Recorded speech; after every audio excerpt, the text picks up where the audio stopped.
প্রদীপ চন্দ্র বর্মন বরগুনা ডিস্ট্রিক্টে পরিখাল নামে একটা জায়গায় এই যে নবধারা সিটের বাংলা টাইগার তরমুজ ক্ষেত ভিজিট করার জন্য এসেছি।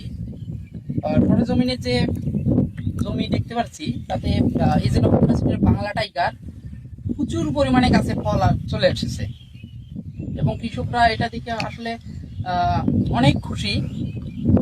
তো আমার সঙ্গেই আমার সেই কৃষক ভাই আছে, তার কাছ থেকে আমি একটু জানতে চাবো। ভাই নাম কি আপনার? মোহাম্মদ নিজামউদ্দিন, তাই না? এটা বরগুনা ডিস্ট্রিক্টে আপনি কত শতক জমিতে লাগাইছেন? 30 শতাংশ। 30 শতাংশ জমিতে লাগাইছেন।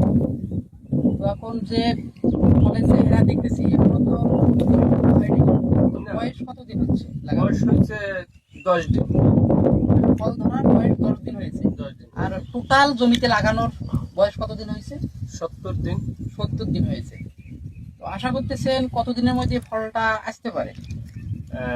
90 দিনের ভিতরে 90 দিনের ভিতরে আশা করতেছেন। আশা করছি। এখন যে 70 দিন হয়েছে, 70 দিনে ফলটার ওজন কতটুকু হয়েছে একটু আইডিয়া করে দিচ্ছেন কি? হ্যাঁ, দেখছি। ধরেন মিনিমাম 10 দিনের ফল আমাদের 5 কেজি 5 কেজি হয়ে গেছে। হয়ে গেছে। 7 কেজি হয়েছে কিছু ফল। যখন পরিপক্ক হবে, যখন উঠাবে, তখন কতটুকু ওজন আশা করতেছেন? 12 থেকে 13 কেজি। 12 থেকে 13 কেজি মতন ফল আসবে। ভাই যেটা বলছে সঠিক বলছে। আমরা আরো অনেক জমি ভিজিট করেছি, সবগুলো জমিতেই 12 থেকে 13 কেজি বা তারও বেশিও ওজন চলে এসেছে।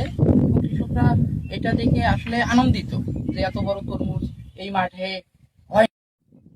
এই যে নবধারা সিডের হাইব্রিড তরমুজ বাংলা টাইগার অত্যন্ত ভালো হয়েছে এবং কালারটা যদি আমি দেখাই, একদম চকচকে সবুজ একটা বাংলাদেশ টাইপের কালার চলে এসেছে। ভাইয়ের কাছে জানতে যাচ্ছি তার কালারটা সম্পর্কে, কালারটা কেমন পছন্দ? আমাদের কালারটা খুব সুন্দর পছন্দ। কালারটা পছন্দ হয়েছে। এই ধরনের কালার সচরাচর কি অন্যান্য জাতের মধ্যেও চলে আসে না একটু ফ্যাকাশে টাইপের হয়? একটু ফ্যাকাশে বাইরে। এটা অন্য জাতের ক্ষেত্রে, হ্যাঁ। তাই না? কিন্তু বাংলা টাইগার একটা আকর্ষণীয় হ্যাঁ, কালার। ভালো।